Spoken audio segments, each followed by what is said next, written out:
Exam में आपको कहीं से भी पूछ लेगा। Balance the chemical equation, balance chemical equation किस लॉ पे बेस्ड है? जब भी आप बैलेंस करने जाओगे तो आपको ध्यान होना चाहिए लॉ ऑफ कंजर्वेशन ऑफ मास, जो कि यूनिवर्सल लॉ है। जब क्लास 9 में आपने सारे लॉ पढ़े थे, कांस्टेंट प्रोपोर्शन, कंजर्वेशन ऑफ मास, तो यहाँ पे वहाँ पे आपने ये भी पढ़ा था डाल्टन एटॉमिक थ्योरी में, थोड़ा सा ध्यान करिए। Matter can neither be created nor be destroyed in a chemical reaction, किसी भी केमिकल रिएक्शन में आपका जो मैटर है ना तो वो बनाया जाता है ना उसे डिस्ट्रॉय किया जा सकता है। सो the number of atom of the elements involved in the chemical reaction should remain the same reactant and product side. That mean आपकी कोई भी रिएक्शन हो सकती है, उसमें कुछ भी रिएक्टेंट हो और कुछ भी प्रोडक्ट हो, नंबर ऑफ एलिमेंट्स जो होंगे वो हमेशा सेम रहेंगे। हम देखते हैं कई बार क्या देखते हैं कि भाई हमने 50 ग्राम कुछ प्रोडक्ट लिया, 10 ग्राम कुछ प्रोडक्ट लिया, बाद में जो प्रोडक्ट हमारे पास जो प्रोडक्ट बनता है, रिएक्टेंट हमने इतना इतना लिया, जो प्रोडक्ट बनता है वो हमारा 60 ग्राम ना बन के 50 ग्राम बनता है, तो हम बोलते हैं भाई 10 ग्राम का मास कहाँ गया? तो वो किसी गैस में कन्वर्ट हुआ होगा। ठीक है, तो यही हमारा बोलता है लॉ ऑफ कंजर्वेशन ऑफ मास, किसी भी रिएक्शन में ना तो हमारा कोई भी जो एलिमेंट है वो डिस्ट्रॉय हो सकता है ना हम क्रिएट कर सकते हैं, बस हम उसको वो कंजर्व रहता है। Okay, so law of conservation of मास आप प्रीवियस क्लासेस में पढ़ चुके हैं। आगे चलते हैं कि बैलेंस करना क्या होता है, स्टेप वाइज बैलेंसिंग। हमारी जो केमिकल रिएक्शन होती है, हमने लास्ट वर्कशीट में समझ लिया था कि कोई भी रिएक्शन होगी, जब आप उस रिएक्शन को वर्ड्स में लिखोगे तो हम उसे क्या बोलते हैं? वर्ड्स इक्वेशन बोलते हैं, और जब आप उसे सिंबल की फॉर्म में लिखोगे तो हम उसको क्या बोलते हैं? Chemical equation. ओके, जैसे कि मैग्नीशियम प्लस ऑक्सीजन, ये आपका क्या बनाता है? MgO। जब आप मैग्नीशियम को ऑक्सीजन में बर्न करते हो, ऑक्सीजन की प्रेजेंस में, ये मैग्नीशियम ऑक्साइड बनाता है, और ये किसकी फॉर्म में है? ये सिंबल्स की फॉर्म में है। आप मैग्नीशियम का नाम जानते हो तो आपको पता है इसका सिंबल Mg है, ऑक्सीजन के लिए O2 यूज कर रहे हैं, तो जब हम इसे सिंबल की फॉर्म में लिखते हैं तो ये हमारा हो जाता है केमिकल इक्वेशन। ऑलराइट, अब इसको बैलेंस कैसे करेंगे? बैलेंस मतलब रिएक्टेंट साइड, ये वाला लेफ्ट हैंड साइड आपका रिएक्टेंट है, this is your product side. Reactant side में जितने एलिमेंट हैं वो बराबर होने चाहिए प्रोडक्ट साइड में। तो यहाँ पे आपको ट्रेडिशनल मेथड सिखाया हुआ है। ट्रेडिशनल मेथड हम इसे क्यों बोल रहे हैं? ये पारंपरिक हमारा मेथड चला आ रहा है, ये आपको सीखना होता है, बेसिक मेथड है, अभी आपको एडवांस मेथड भी बताया जाएगा। Number 1, right a chemical equation and draw boxes around each formula. सबसे पहले आपको क्या करना होता है? केमिकल रिएक्शन लिखनी होती है, कोई भी रिएक्शन है उसको सिंबल फॉर्म में लिख दीजिए। ठीक है, अगर वो सिंबल फॉर्म में नहीं है तो you can write in the form of symbol, और उसके चारों तरफ बॉक्स बना दीजिए। जैसे Fe है तो उसके ऐसे डब्बा बना दो। डब्बा बनाने से क्या होगा? आप इसके साथ फॉर्मूले के साथ छिड़खानी गलत नहीं करोगे। ठीक है, अब हमने बॉक्स बना दिया। ठीक है जी, अब हमारे पास क्या है? आयरन प्लस वाटर, ये Fe मतलब आयरन प्लस वाटर। मैं आशा करती हूँ कि आप लोगों को सारे सिंबल याद होंगे। ये आपका बना रहा है iron oxide and hydrogen gas liberate हो रही है। ऑलराइट, अब रिएक्शन में देखिए, हम देख रहे हैं आयरन हमारे पास एक है। इसके बाद हम नेक्स्ट स्टेप पे चलेंगे। मैं बैलेंस करना क्यों बता रही हूँ, पहले हम मेथड सीख रहे हैं। Count the number of atom from each element on both the side of chemical equation. So you can count. आपको क्या करना है? ये टेबल फॉर्म करनी है। टेबल फॉर्म इस तरीके से आप टेबल बनाएंगे। यहाँ पे आप ऊपर लिखेंगे एलिमेंट्स, नंबर ऑफ इलेक्ट्रॉन्स, आपके number of atoms reactant side में और number of atom product side में। तो देखिए इस रिएक्शन में हमारे पास क्या क्या एलिमेंट है? आयरन है Fe, हाइड्रोजन है तो H, ऑक्सीजन है O। अब देखिए रिएक्टेंट साइड में आयरन कितना है? 1, हमने लिख दिया। प्रोडक्ट साइड में कितना है? 3, यहाँ पे लिख दिया। इसी तरीके से हाइड्रोजन देखा, रिएक्टेंट साइड में हमारे पास कितना है? रिएक्टेंट साइड में भाई हाइड्रोजन हमारे पास 2 है, और प्रोडक्ट साइड में कितना है? प्रोडक्ट साइड में भी 2 है। ऑक्सीजन कितना है? ऑक्सीजन जी 1 है। इधर कितना है? इधर 4 है। अब बताइए क्या ये और ये बराबर है? नहीं। यहाँ पे आयरन देखिए 1 है, यहाँ पे 3 है, यहाँ पे 1 है, यहाँ पे ऑक्सीजन 4 है। दैट मीन अब आपको पता चल गया कि ये रिएक्शन बैलेंस नहीं है। स्टेप 1, सबसे पहले हमने क्या किया? सबसे पहले रिएक्शन लिखी। नंबर 2, टेबल फॉर्म किया और रिएक्टेंट प्रोडक्ट जो भी हैं उनको लिख दिया, नंबर काउंट। इसके बाद स्टेप 3 में हम गए and equalize the number of atom element which has the maximum number putting a number in front of it. अब आपको क्या करना है? यहाँ पे इक्वल करना है, इक्वलाइज करना है। इक्वलाइज मतलब आपको बराबर करना है नंबर ऑफ एटम। सो आपको देखना है कि भाई सबसे ज़्यादा किस में है, तो जिसमें है आप उसके पहले बराबर करिए। बोल रहा है जिसके सबसे ज़्यादा है, तो हमने देखा जो ऑक्सीजन है इधर 4 था, इधर 1 ही था, तो हमने क्या किया भैया, यहाँ पे ऑक्सीजन 4 है तो हमने इसके आगे, क्योंकि हम फॉर्मूले में कहीं छेड़खानी नहीं कर सकते, हमारे पास ऐसे है H2O, तो हमने इसके आगे, इसको डब्बा मान लो, इसके आगे 4 लगा दिया। अब इससे क्या हुआ, ऑक्सीजन भी 4 हो गया, ठीक है। तो हमने ऑक्सीजन को भला करने गए, अब यहाँ पे हाइड्रोजन अनबैलेंस हो गया, 4 2 जा 8, हाइड्रोजन हमारा 8 हो गया। और दूसरी साइड में हाइड्रोजन चेक करेंगे, हमने यहाँ पे 4 लगाया, जैसे ही यहाँ 4 लगाया तो ऑक्सीजन तो हमारा बैलेंस हो गया, लेकिन हाइड्रोजन हमारा क्या हो गया, अनबैलेंस हो गया। ये ऐसे तराजू है, एक पे थोड़ा सा भार रखोगे तो दूसरा क्या हो जाएगा, अनबैलेंस हो जाएगा।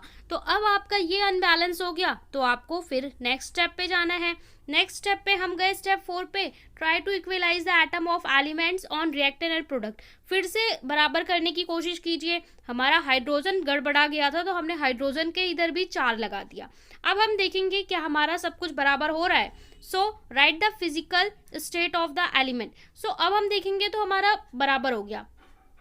यहाँ पे फिर हमारा आयरन के आगे 3 है, तो हमने आयरन के आगे भी यहाँ पे 3 लगा दिया। तो अब हम देख रहे हैं कि हमारी रिएक्शन क्या है, बैलेंस हो गई है। सो अगर आपको समझ में नहीं आ रहा है तो आप एक बार फिर से टेबल में फॉर्म करके और टेबल के आगे रिएक्टेंट और प्रोडक्ट को लिख सकते हैं। यहाँ पे 3, यहाँ पे 3, ऑक्सीजन 4, हाइड्रोजन, ठीक है। तो अब बैलेंस है। अब क्या करना है, physical state of reactant and product. Physical state मतलब कि ये जो हमारा मैटर है वो 3 फॉर्म में होता है, आइदर सॉलिड, लिक्विड, गैस और एक्वस, ठीक है। एक्वस बच्चे बहुत पूछते हैं।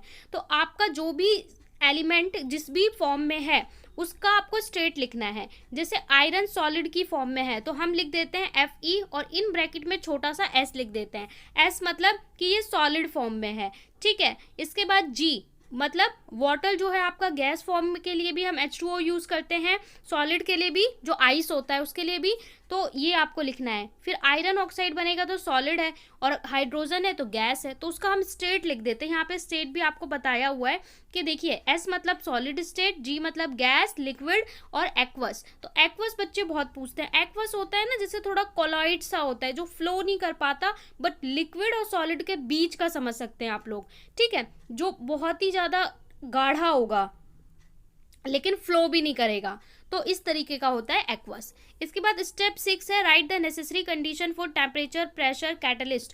Temperature, pressure, catalyst. अब आपकी जो भी रिएक्शन है A + B gives to C, तो जो भी रिएक्शन है वहाँ पे आपको रिक्वायर्ड कंडीशन लिखनी होती है। कंडीशन मतलब जैसे आप किसी रिएक्शन में पर्टिकुलर टेम्परेचर यूज कर रहे हो तो इस तीर के ऊपर आपको लिखना होता है 273 केल्विन।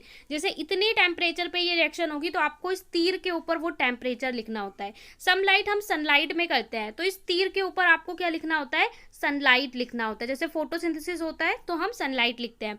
प्रेशर कितना यूज हो रहा है तो एक स्पेसिफिक प्रेशर पे है तो उसको भी स्थिर के ऊपर लिखोगे। कैटलिस्ट मतलब होता है हम कुछ रिएक्शन में कुछ और चीजें ऐड करते हैं उस रिएक्शन को बूस्ट करने के लिए, तो वो भी आप इस एरो के ऊपर लिख दोगे। तो ये सारी चीजें हैं आपको रिएक्शन में ध्यान रखनी होती है। अब लेटेस्ट प्रैक्टिस में आपसे बोल रहा है name and state the law which is keeped in mind. Okay, so कौन से लॉ को आप अपने दिमाग में रखोगे when you go to balance a chemical equation. So इसका आंसर सबको पता है, अभी हम सॉल्व करेंगे।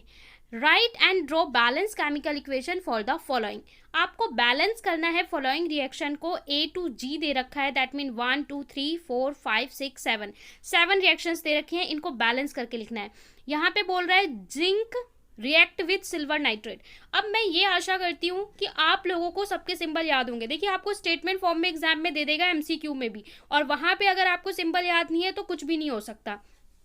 सो जिंक, जिंक जैसे ही मैंने बोला तो आपको पता होना चाहिए जिंक मतलब क्या होता है, Zn।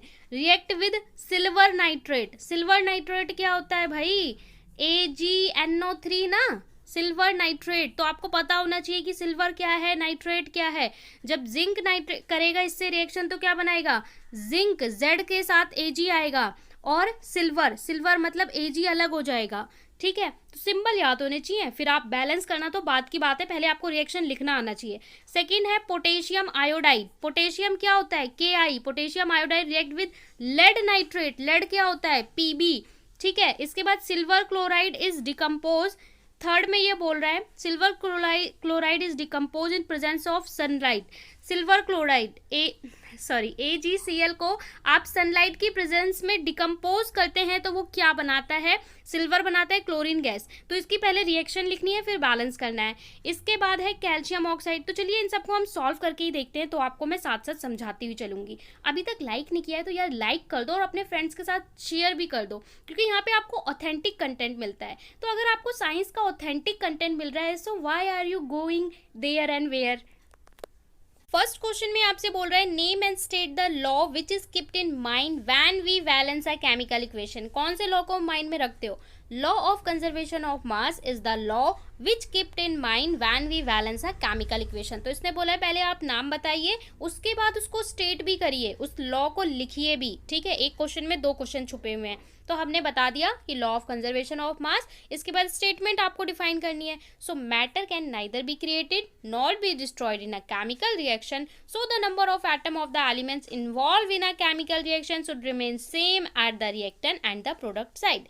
सो सम स्टूडेंट पूछते हैं कि मैम हम आंसर साइंस में खुद से बना के नहीं लिख सकते। तो देखिए अगर कोई भी लॉ आता है ना, सिद्धांत या नियम, तो उसमें आपको वर्ड टू वर्ड लिखना होता है, बट जो डिफाइन होती है, नॉर्मल डिफाइन होती है, डेफिनेशन होती है, वो आप अपने वर्ड्स में लिख सकते हो। आपको बेसिक फॉर्मूला पता होना चाहिए, you can define in your word. Alright, केवल जो लॉ होते हैं, लॉ आप नहीं बदल सकते ना। ओम्स भाई ने लॉ दे दिया तो उसको आप नहीं बदल सकते, वो सेम रहेगा। तो लॉ आपके सारे सेम रहते हैं। सो फर्स्ट आंसर हो गया। आई होप क्लियर है, इसमें कोई डाउट नहीं है। सेकंड क्वेश्चन पे चलते हैं।